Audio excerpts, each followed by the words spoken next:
morning, Besta. How are you? Thank you for being here. Hi, Becky. And Linda, good morning. I'm reading my laptop because it's a lot easier for me to see than what's scrolling on my phone. You know, these aged old eyes. I need all the help I can get. So good morning. Thank you for being here. My name is Julie Heights. I'm the chirpy card maker of Quilts and More, an independent Stampin' Up! Demonstrator in Toledo, Ohio. And I want to thank you for being here with us on this Thursday morning. If you're new, please jump in, say hi, let us know where you're watching from. And if you would share this live with your friends, get some more viewers, that would be great. And maybe we could get some more people addicted to quilt cards. So let me just blow this up a little bit more. Hi, Susan. Thank you for being here. Okay, now I guess if I want to do that, I lose my arrows. Hi, Barb. Hi, Jasmine. Thank you for being here, everybody. So this is a design that I have seen done as a square, but I wanted it to be a rectangle. So I spent yesterday sketching and drawing it out so that I could make it longer instead of square. Squares are fun. You know, squares are what a quilt block is. But sometimes I get bored with squares. So I was looking for something that I could change up so, you know, it's a little different. So I sketched it out, and we'll do a lot of things together. So if you noticed yesterday, I had made a post about what to prep for today if you wanted to craft along. And we'll do that. We'll do our grid together. And basically, it's a template that's just going to help us with angles so that when we put the Designer Series paper strips down, they're the right angle so that the rest of the pieces fit. So we're going to actually be creating on a piece of the basic white cardstock, but when I show you the grid that's on my grid paper, it's basically a template. I can lay that piece of basic white down on top of my template, and I know where to make my little tick marks so that when I need to connect the dots and draw my lines, it's really easy. So while I am flipping the camera around, please say good morning to each other.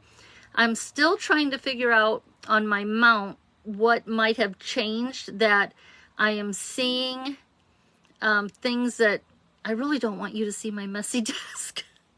Last week it even showed you the mystery card. So I have made sure that my sample is nowhere near where my camera is so I don't give it away. And but I'm still messing around with some things that are coming into view that weren't there before. So again, say good morning to each other. I'm just going to flip the camera around and kind of rearrange my workspace.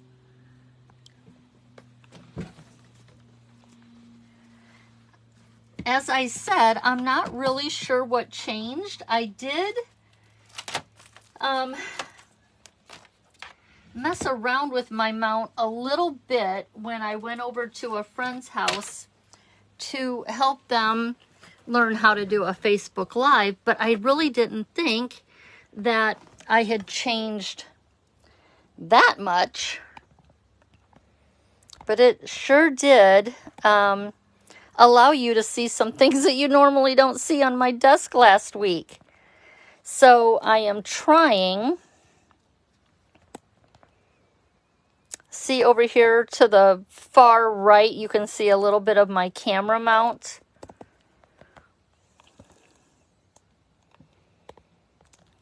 I really do not know what I did wrong. But I did something. And now I've got shadow. Okay, hold on. Is there still that shadow?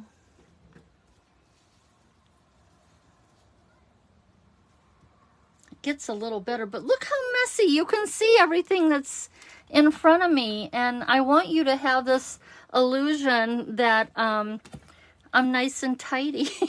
But, oh my goodness, I'm really not sure what's going on here. We'll make it a little bit bigger so that maybe you won't see so much of my work space. That's better. Okay.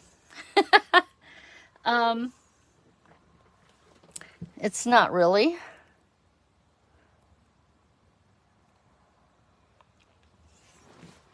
We can work with that because I can just work towards the top of my workspace, and I'll try to keep an eye on things that I'm not out of camera view.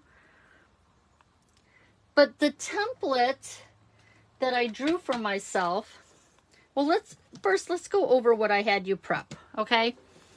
So a standard A2 card base. There is nothing fancy about my card base. It's just 5.5 by 8.5, and it's scored at 4 1/4. So we'll go ahead and give this a crease. So that's the card base. Like I said, nothing fancy. Until we get settled in with this puppy and everything, my cards are being very simple because my time is limited. I have a piece of designer series paper that's 4 1/4 by 5.5, and it is going to totally fill the front of my card base. And the reason why I went to a full coverage is because I would like to have a really nice border to my quilt card. So instead of limiting it to 4 by 5 1/4, I'm just going to cover the whole front of the card base so that I have a bigger border for my quilt card. Okay. Then I have a layer that is 3.5 by 4 3/4. I had a typo in the prep saying 3 1/3, and thankfully Sharon got a hold of me and said, I can't find 3 1/3, and I'm like, oh my goodness, I had a typo. And I explained to her, I said, I read what I was typing like 3 times and I did not catch it myself. So it's 3.5 by 4 3/4. So that is going to be a background layer. And again, I wanted to have a wider border all the way around of my designer series paper. And then the quilt block is going to be on this piece of basic white, which is 3 1/4 by 4.5. So I drew a grid or a template here on a piece of grid paper that's 3 1/4 by 4.5, and it's going to be in portrait mode. And then I came down. What you'll want to do is you're going to come down 3/4 of an inch, and I just drew lines out to the side here. This is where I'm going to make, you can either make tick marks, or when you put your piece of cardstock right on top of it, you can see where you're going to be drawing your lines to. Okay, so I did it 3/4 of an inch from the top down, and then 3/4 of an inch on each side from the bottom up. So you can make tick marks on your white cardstock. That is fine. Hi Doris, is Robin with you? Hi Sandy, Mary Ellen, and Holly. Hi Karen. Now that, hi Judy, hi Kathy, and Kathy from Ohio, Vicky, Linda, Sandy, oh my goodness, Sheila, everybody, good morning. Thank you for hopping on. Back to what we're supposed to be doing. I love to say hello. So I am not going to make tick marks on my cardstock, but I am going to bring in my ruler, and I am going to bring in a pencil. And what I'm going to do is I am going to lay my ruler down, and I want to angle my ruler from this upper left hand 3/4 of an inch down, and I want to angle it to the bottom right.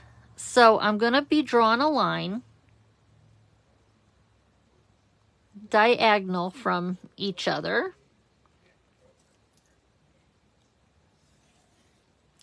And then I'm going to do it on the other side.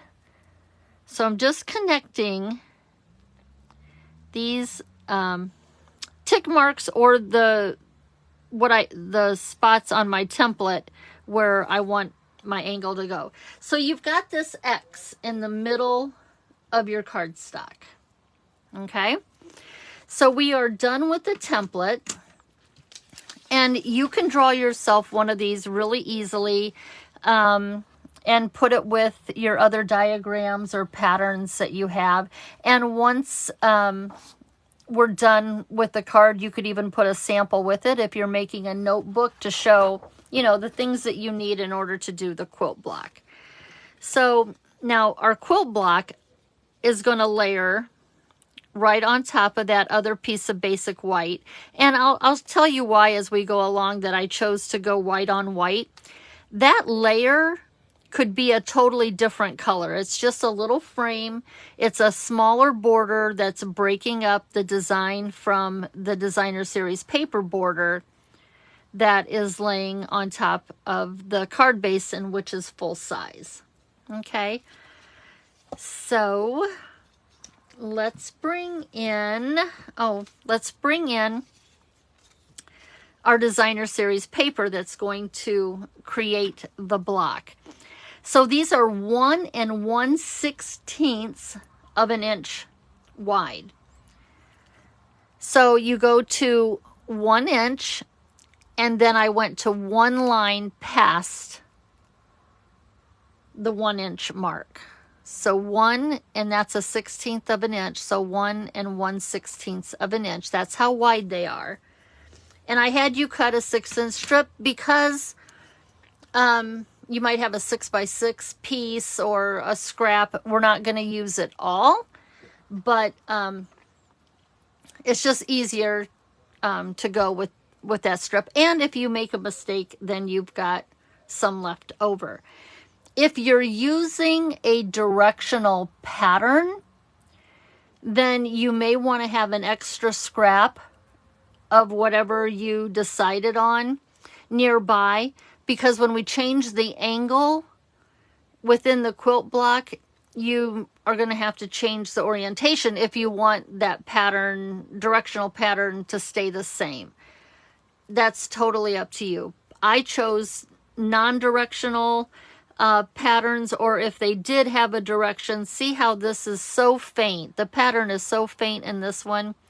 I don't think that you're necessarily going to see it. And maybe it's you just don't have to care, okay? It's up to you. So let's bring in your trimmer. And what we want, we need from each one, we want a 3 1/8 piece. So 1/8 is 2 lines past 3.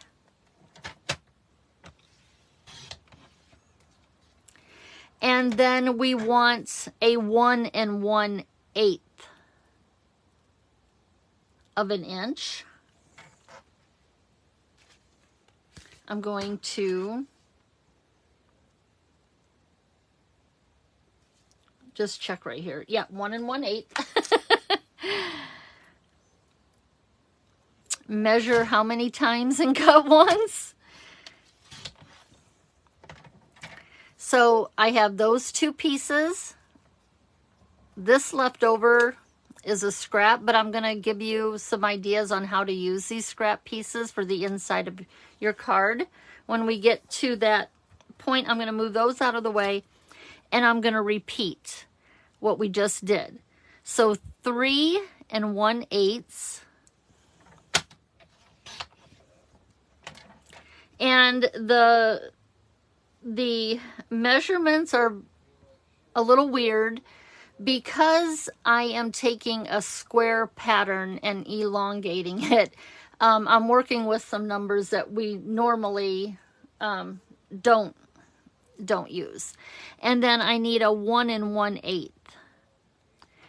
Now these 1 1/8 pieces, your width of your strip is 1 1/16. So there's a 1/16 of an inch difference. And you're going to want to pay attention to that when we adhere these pieces, because it does matter which width you're using. Okay, so just keep that in mind, that we will have to pay attention to just that 1/16 of an inch that could make a difference. It will make a difference. So here are the 4 pieces that we're going to use for our quilt block. Okay, so let's take the trimmer away. Bring in the silicone mat. And I'm going to try and scoot that out of the way. Hi, Carol Beth. Hey, Shelly. Hey, Linda and Debbie. Good morning. Bringing in, okay, those are the scraps. I want to get those out of my way. Bringing in our piece of basic white that has our X on it. What we're going to do is we're going to take the 2 longest pieces, and the width of your piece was decided upon the grid here. Because what I'm going to do is I'm going to put this at an angle, and I want to show you that what I was measuring is, if this was 3/4 of an inch square, I needed to know how wide is this angle right here. And it was 1 1/16. And so my points, what I'm looking for is I want to be on the line, and I might have to come down a little bit in order to make it happen. And that's okay.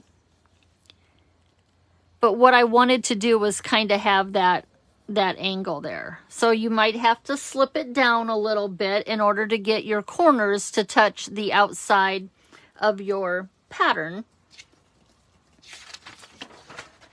That's okay. So what I'm going to do is I'm going to lay this here, and I'm going to lay it on top of that pencil line. Okay, like that. And it's really a good idea to always do like a dry run on your piecing. And then when you see that it'll all fit together, then you can go back in and glue it down. So right now what I'm just doing is I want to see it put together, and then I can go back and adhere it.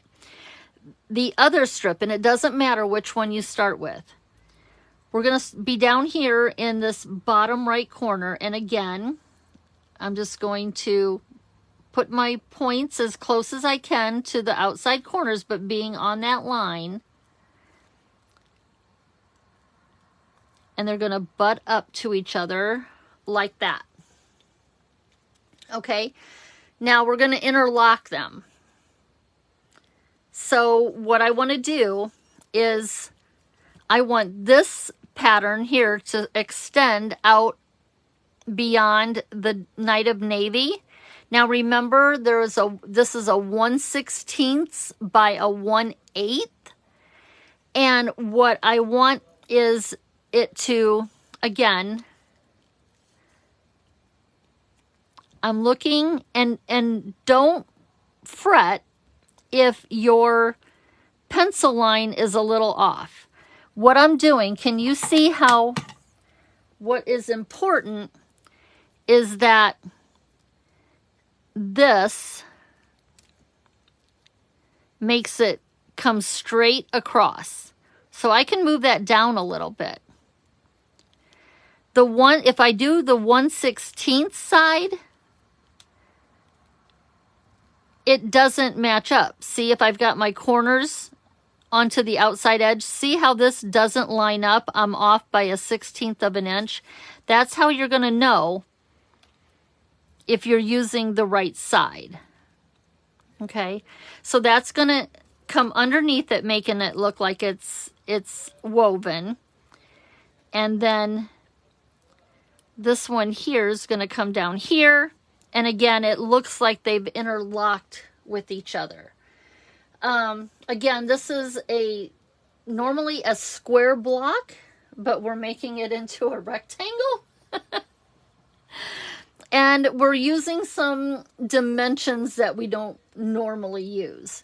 So once you've got it going, all your pieces are in the direction that they're supposed to be, and the layout is working, then what I like to do is just move my pieces out of the way, and now I can start adhering my designer series paper.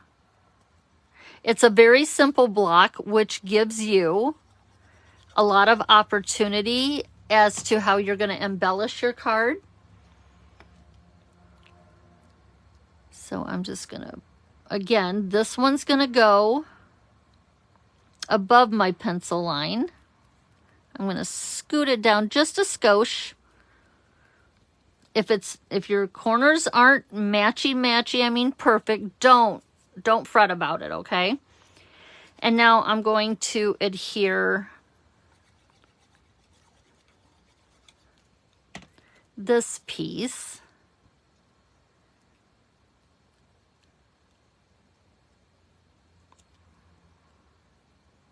And I can come up just a little bit. You want to make sure that they're butted up nicely to each other. And then you can put that down. And now again, I want to make sure that my angle is going up here. And I also want to make sure that my points are sitting on the outside edges. That looks pretty good. I mean, that's not super noticeable if it's off just a skosh. Again, a very simple card.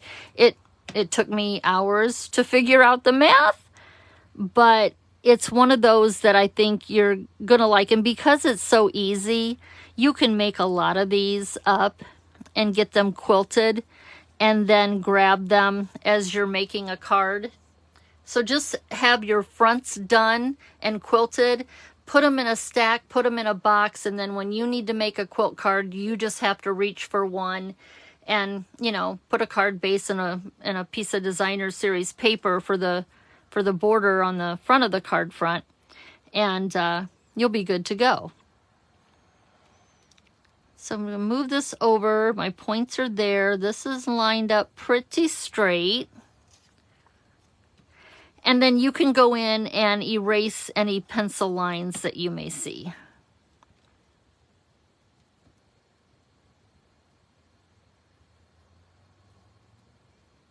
As long as you're not heavy-handed with your pencil, you might not even need to erase them, because we're going to quilt this and the embossing may just hide the pencil marks. But these are all nice and flush together, and so this is your interlocking piece. I don't even know what to call this block, so I'm gonna have to get clever. Maybe you can help me think of a name You know what it reminds me of? You know the donuts, the crisscross long john donuts, the braid. Maybe we could call this a braided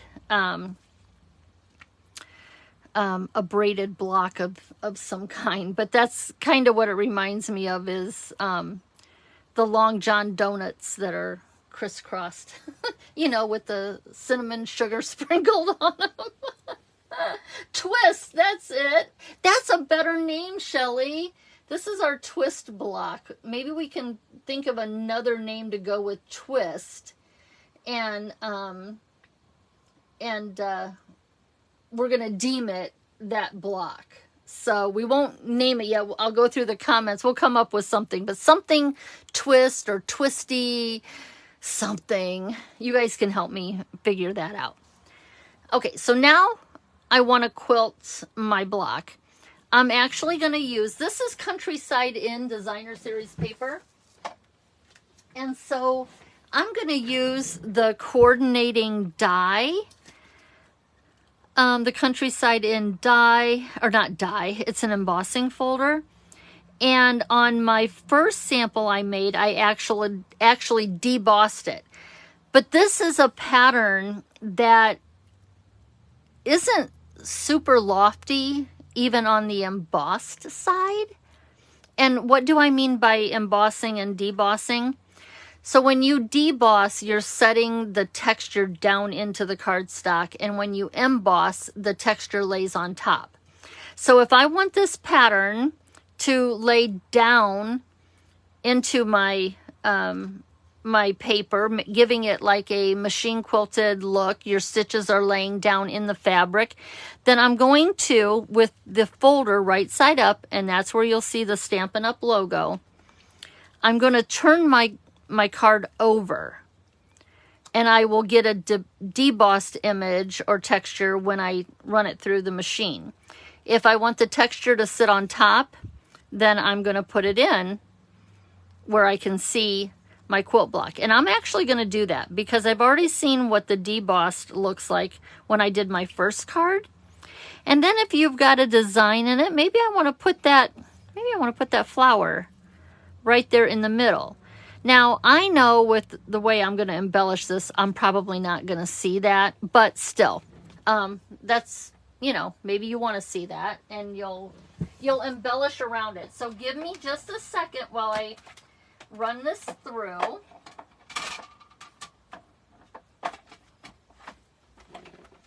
And this is not a 3D folder, so I'm using the number 1 platform, 2 number 3s, which are the clear cutting plates. And now when I bring it out,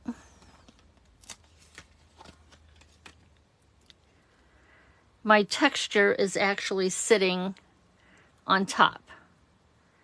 Now when I flip it over, notice that there's really not too big of a difference on the debossed side. So there are some embossed layers just because of the design, and it's basically laying right down into the paper. So you can choose. I'm going to go this way, and then I noticed in my embossing that there's these little flowers that I think I'm going to turn it around like this. Or wait, maybe that's how I did want it. I started this way, didn't I? Okay, I put it in another way. So I want to make sure, I'm going to keep it so that my flowers here are right side, you know, in the right orientation. But you'll see on my other sample, I didn't think of that. When I put the card together and my flowers are upside down, but I don't think anybody's really going to pay much mind to that. So here is our quilt block. The reason why I went with a piece of basic white underneath it and did white on white is because I wanted my white to extend beyond the edges. My points, I wanted them, you know, I wanted there to be more white. Now, had I tried to give you or I'd probably drive myself crazy too, if I would have tried to figure this out on the layer, how far to come down. Then I'm coming, to me, it was just too confusing. So I thought, well, if I put another layer of white behind it, and all I did was increase the dimensions of what I started by 1/4 of an inch, I can extend the white, and then my pattern, my quilt block isn't going all the way out to the edge. It looks like it's set down in the white. So that's just my reasoning.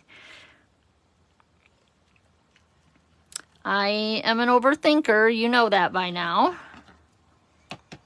Overthinking is good, and overthinking can make things even harder, but I think that's just the way I'm wired. So I'm just going to glue that down. And I love white on white anyway. And I'll tell you what, white with Night of Navy is stunning. So I don't mind at all putting white on white. It just makes that Night of Navy pop even more. Helene says the pattern reminds her of her dad's wood shop and his right angle rule. Oh, do you think he thinks that I was right on how I figured it out? Hi, Amanda. Okay, so there's our quilt pattern. So let's go ahead and get our designer series paper that's going to be that bigger border. Let's just go ahead and get that put down. And I use the birds. I need to get another pack of this paper. This is one that I hoard. I do have an extra pack already, but it's one of those that I can't get enough of. And it has birds on it, and it has bunnies, and it has fox and different critters. So this is going to be the cover of my card. And what you can do is you can glue this down flat, but I was thinking, why not pop this up with dimensionals? So I'm going to flip it over. How you put it on your card base is totally up to you.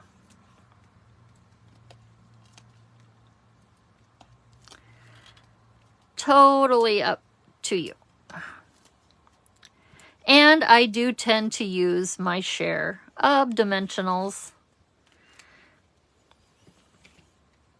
because I don't want my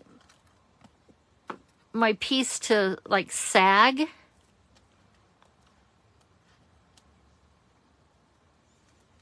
On top of wherever I'm putting it. I want to keep it nice and firm and flat. Okay.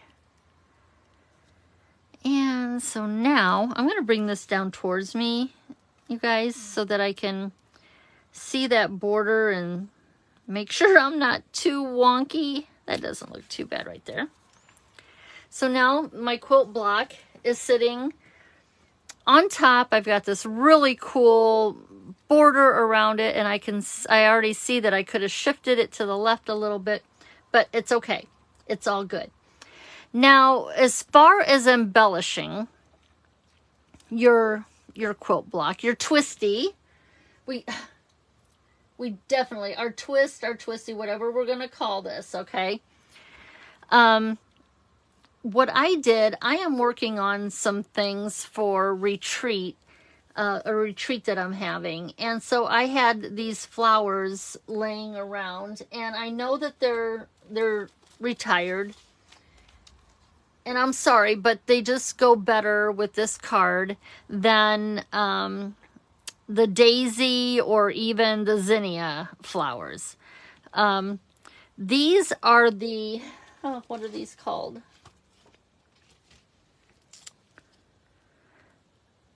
Pierced bloom dies.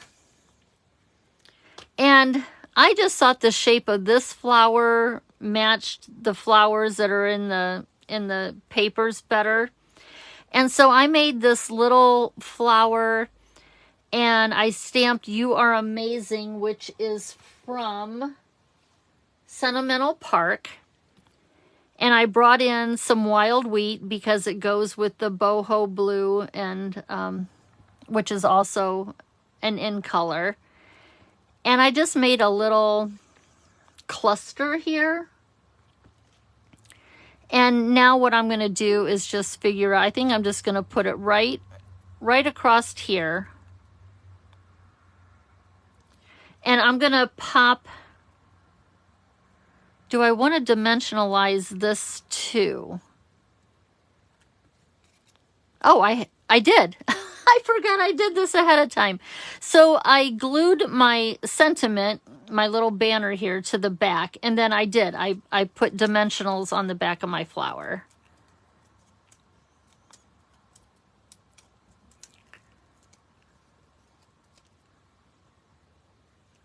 And because I'm like, oh my goodness, that's like standing up already on itself.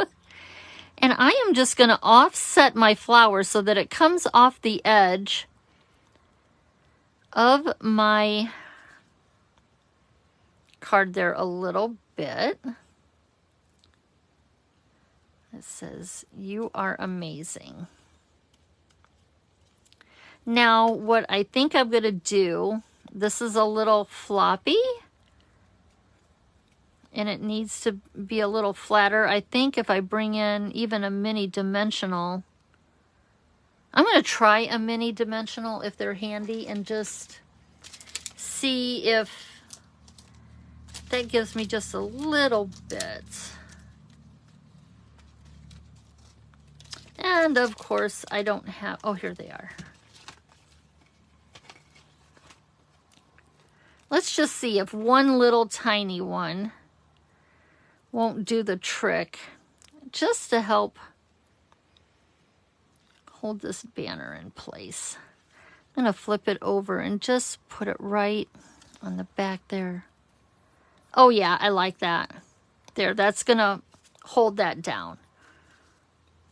And then I'm going to bring in, these are called the 2023-2025 in color opaque sparkle dots. And I'm going to use the boho blue ones.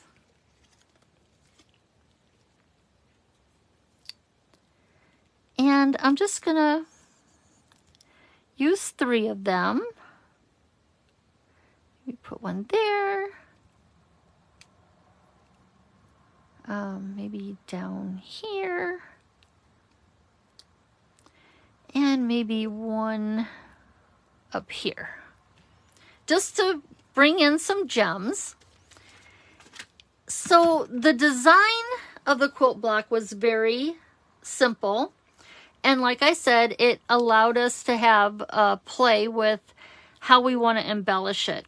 You could totally just leave the twisty, the block as it is, and maybe just add a small sentiment and some gems, or you can go ahead and put a small cluster of something with it. Now for the inside, and I didn't have this piece mentioned, it's okay. We all know that we're going to put a layer on the inside of our card. It's a 4 by 5 1/4 piece of basic white. And down here along the bottom, I'm just going to put a thin bead of glue. And then I'm just going to start, I've got 4, I think these are 1-inch squares.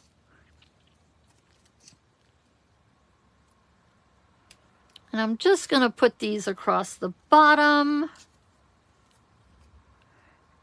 until I get to the end here. Oh, my bird's going to be a little wonky.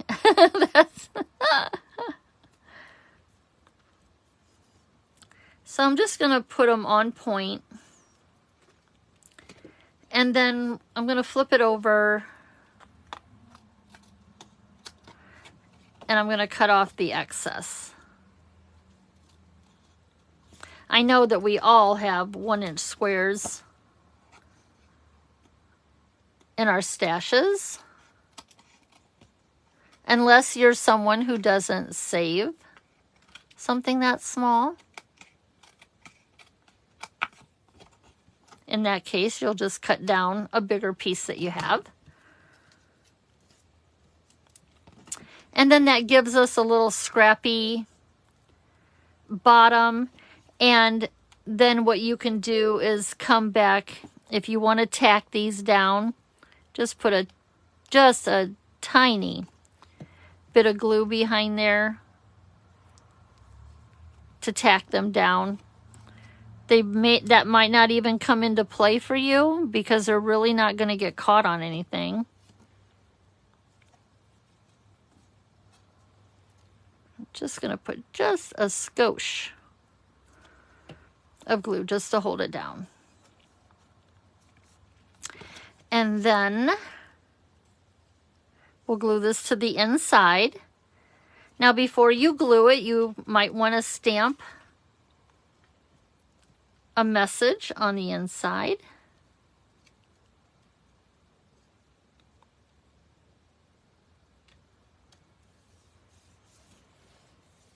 But that kind of gives us a quilty feel on the inside with some scraps of Designer Series paper. There's the outside, and then I am going to put my button on the back.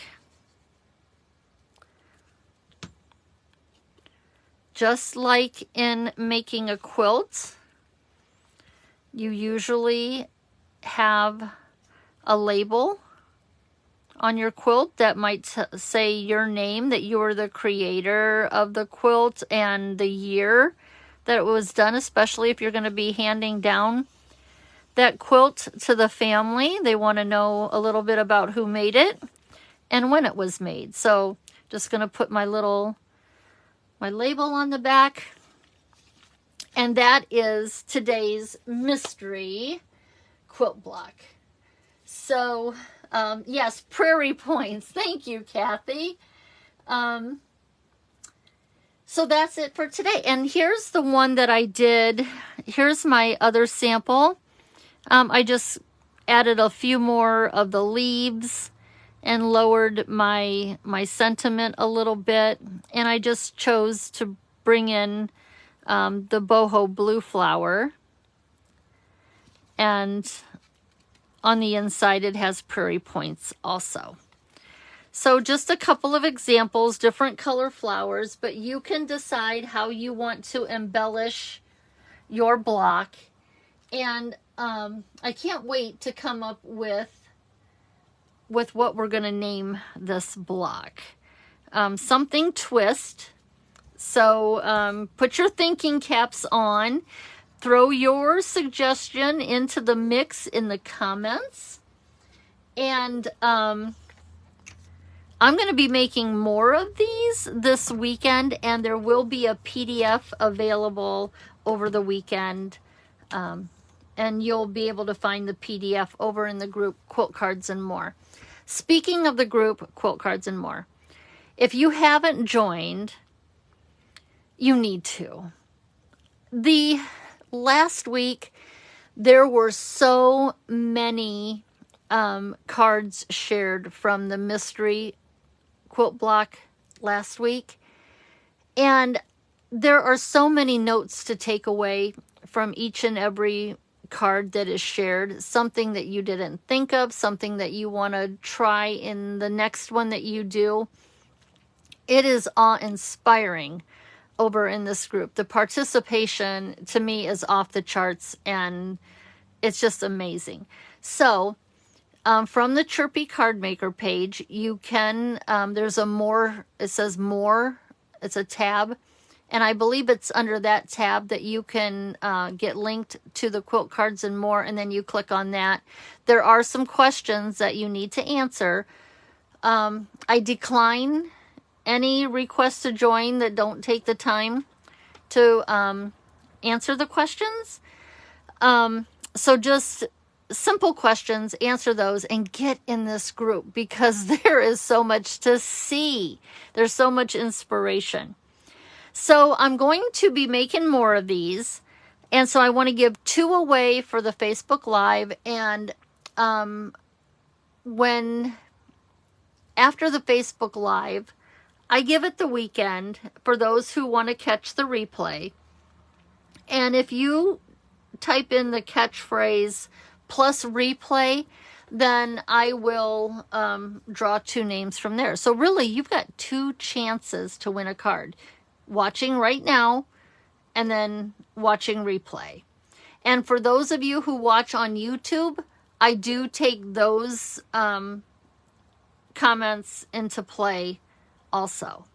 Okay, maybe I should start doing 6 cards I give away and give away 2 on YouTube, 2 on replay, and 2 during the live. I don't know. I'll figure that out.